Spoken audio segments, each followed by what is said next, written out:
ఏమన్నా అనుకుంటున్నాను ఏమంటున్నారు? ఈరోజు మన టాపిక్ అయితే దీవెన. దీవెన ఎలా వస్తుంది, ఏ విధంగా మనం దీవెన పొందుకోవాలి చూద్దాం. 4 విషయాలు మన దీవెన వస్తుంది. దీవెన అంటే తెలుసా ఆశీర్వాదం. ఈ పాయింట్ సరిగ్గా వినండి, చాలా ఇంపార్టెంట్ పాయింట్. మన దేవుడి దగ్గర ఎలా ఉంటే మనకి ఆశీర్వాదం వచ్చుదో, మనం ఎలా జీవిస్తే మనకి దీవెన వస్తుంది తెలుసుకున్నాం. ఇస్సాకు గురించి తెలుసా? అబ్రాహాము, ఇస్సాకు, యాకోబు. ఇస్సాకు ఎవరంటే అబ్రాహాము కుమారుడు. ఇస్సాకు 2 కుమారులు, ఒకరు ఏశావు, ఇంకొకరు చెప్పండి యాకోబు. ఏశావు, యాకోబు 2 కుమారులు. ఒకరోజు ఇస్సాకు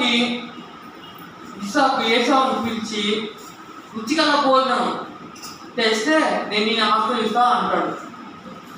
అది విన్న రిపుక ఎవరు తెలుసా? ఇస్సాకు భార్య. రిపుక అనుకుంది ఏశావుకి ఎందుకు, యాకోబుకి ఎందుకు ఆశీర్వాదం అని. ఇంకేం చేసిందంటే, ఇక్కడ ఇస్సాకు ఎవరంటే గుడ్డివాడు, కళ్ళు అర్థమవుతుందా? ఆయన కళ్ళు, ఆయన స్పర్శ చెప్తుంది ఈయన ఏశావు అని. కానీ ఆమె రిపుక ఏం చేసిందంటే ఏశావును పెట్టి యాకోబును రోమం తొడిగించి, రోమాలు వెంటికలు లాగుంటాయి ఇక్కడ, గొర్రె రోమాలు తొడిగించి ఇస్సాకుపై పంపించింది. ఇస్సాకు ఏం చేస్తాడు? రుచిగా పోతుంది, ఆశీర్వదిస్తాడు. ఇక్కడ దీవెన వచ్చింది ఇస్సాకు నుండి యాకోబుకు దీవెన వచ్చింది. మనకి దీవెన ఎలా వచ్చి చూద్దాం. 4 విషయాలు గమనించాడు ఇస్సాకు యాకోబు దగ్గర. ఒకటి స్వరం. 4 విషయాల్లో ఒకటి స్వరం. ఎప్పుడైతే యాకోబు రోమాలు తగిలించుకొచ్చాడో ఆయన స్వరం విన్నాడు. ఎవరు? ఇస్సాకు.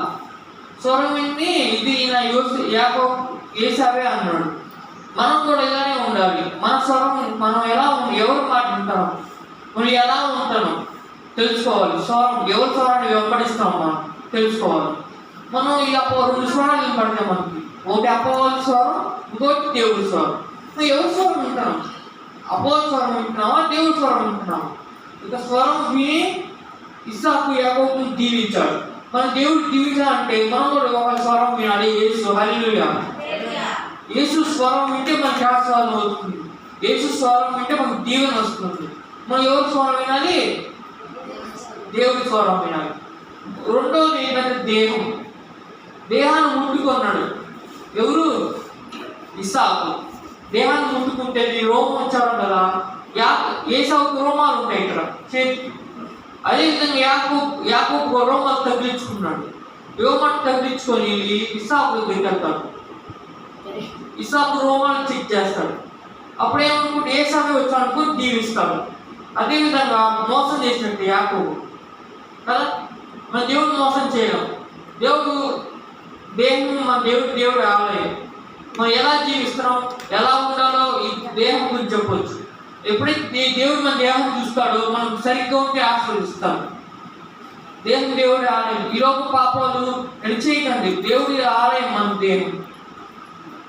ముద్దు పెట్టుకున్నాడు. 3 ముద్దు పెట్టుకున్నాడు. ఎవరిని? ఇస్సాకు యాకోబు ముద్దు పెట్టుకున్నాడు. ఇస్సాకు యాకోబు ముద్దు పెట్టుకోని ఇక్కడ ఈ మెయిన్ పాయింట్ ఏంటి? ముద్దు పెట్టుకొని ఇస్సాకు యాకోబుని ఏశావు అనుకున్నాడు. ముద్దు కూడా ఎలా ఉండాలంటే దేవుని ఆశీర్వాదకరంగా ఉండాలి. ఒక ఆమె ఏం చేసినట్టు బైబిల్లో పాప స్త్రీ తన కన్నీళ్లతో పాదాలు చేసి పాదాలు ముద్దు పెట్టు. అది సువాసన. మనం కూడా ఇప్పుడు ముద్దు పెట్టుకోవాలి. ఎవరిని? యేసయ్యని. ముద్దు పెట్టుకుంటే మనకు ఆశీర్వాదం. ముద్దు పెట్టుకోకపోతే నాకు ఆశీర్వాదం రాదు. 4వది సువాసన. ఇస్సాకు సువాసన చూశాడు యాకోబుకి. అది ఏశావు సువాసన కాకపోయినా యాకోబుని ఆశీర్వదిస్తాడు ఇస్సాకు. మన జీవితాల్లో ఎప్పుడైతే సువాసన కలిగి ఉంటూ మనకు ఆశీర్వాదం వచ్చింది.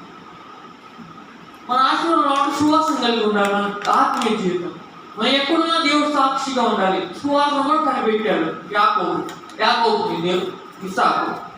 ఈ 4 విషయాలు ఏంటంటే, ఇప్పుడు మనం ఏ విధంగా ఉండాలి, ఏ విధంగా జీవించాలి, ఏ విధంగా మనుగడ సాధించాలి చెప్తుంది ఈ 4. మరి ఈ 4 కలిగి ఉంటే దేవుడి ఆశీర్వాదం దీవెన వస్తుంది. దీంట్లో మెయిన్ పాయింట్ ఏంటంటే సువాసన మెయిన్ పాయింట్. మన జీవితం సువాసన ఎలా ఉంది? సువాసన కలిగి ఉన్నామా, లేకపోతే చెడ్డ వాసన వస్తున్నాం మన దగ్గర? మన వాసన ఇతరులు కూడా సువాసన కనిపించాలి, మనం కూడా సువాసన కలిగి ఉండాలి. ఇంకో పాయింట్ ఏంటంటే స్వరం. మనం ఎవరి స్వరం ఉంటాం? దేవుడి స్వరమా లేకపోతే అపవాది స్వరమా? దేవుడి స్వరం విని ఉంటే మనకి ఆశీర్వాదం వచ్చింది. గమనించిన స్వరాలు ఎలా ఉంటాయి అంటే మంచి చేయమని చెప్పి దేవుడి స్వరం, చెడు చేయమనేది అపవాది స్వరం. అర్థమవుతుందా? ఎవరి స్వరం వెంబడించారు మనం? దేవుడి స్వరాన్ని వెంబడించాలి, అపవాది స్వరం వెంబడించకూడదు. దేవుడి స్వరం వెంబడించి ఆశీర్వాదం మనకు వచ్చింది. ముద్దు. పాపం స్త్రీ ఎప్పుడైతే ముద్దు పెట్టుకున్నా విస్తారమైన పాపాలు క్షమించబడ్డాయి. మనం ఎలా ఉండాలంటే ఇతరులని బాధ పెట్టకూడదు. ముద్దు పెట్టుకోవడం అంటే సంతోషం ముద్దు పెట్టుకుంటాగా ప్రజలు సంతోషిస్తారు ముద్దు పెట్టుకోండి. మనం కూడా సంతోషం పెట్టండి, ముద్దు పెట్టాలి. అన్నీ బాధ పెట్టకూడదు. హల్లెలూయా. దేహం ఎప్పుడైతే యాకోబు రోమాలు చుట్టుకున్నాడో అప్పుడు ఇస్సాకు గమనిస్తాడు. అది ఎవరు అనుకుంటే ఏసావే అనుకుంటాడు. మనం కూడా దేహాన్ని దేవుడు ఆవేదన ఉంచుకోవాలి, పాపం చేయకూడదు, పరిశుద్ధంగా జీవించాలి, ప్రార్థన జీవితం కలిగి ఉండాలి. అప్పుడే దేవుడు మనం ఆశీర్వదిస్తాడు. మన దేహం దేవుడు ఆవేదన. మనం ఏం చేస్తాడు? పాపానికి అప్పచెప్తాం. అంతే తెలుసు పాపానికి అప్పచెప్తాం శరీరాన్ని. అలా చేయకూడదు. మనం పాపానికి అప్పచెప్పకూడదు. ఎప్పుడైతే పాపం చేసినప్పుడు దేవుడు క్షమించుకొని వేడుకోవాలి. వేడుకుంటే విడుదల కల్పిస్తాడు. అంతే పాపం క్షమించబడిందని మళ్ళీ చేస్తే ఏం కాదు, మళ్ళీ క్షమించి అనుకోకూడదు. దేవుడు కోపం దిగొచ్చింది. ఏమి ఇద్దాం అది కోసం తెలుసా? మనం ఏమి ఇద్దామో అది కొయ్యాలి. ఎప్పటికీ అదే కోసం మనం ఏమి ఇద్దాం అది కోసం. కానీ కోసినప్పుడు తగిన ప్రతిఫలం అనుభవించాలి. దేవుడు క్షమిస్తాడు పాపాన్ని. దేహంగా చేసి మన స్వరం చేసండి దేవుడు గమనిస్తాడు. దేవుడు ప్రతి ఒక్కరు తెలుసు దేవుడికి. మన హృదయాలతో దేవుడు తెలుసు. హల్లెలూయా. మన పాపం చేసినప్పుడు దేవుడు క్షమిస్తాడు, బాగానే ఉంది. కానీ దాని తగ్గ ప్రతిఫలం అనుభవించాడు. అది తెలుసుకోవాలి. ముందు చిన్న పాపం ఒకటి ప్రతిఫలం అనుభవించాడు, పెద్ద ప్రతిఫలం. మనం ఆ విధంగా పాపాలు చేయకూడదు. ఈ వాక్యం మన జీవితాలు జీవించుందా? ఆమేన్. హల్లెలూయా.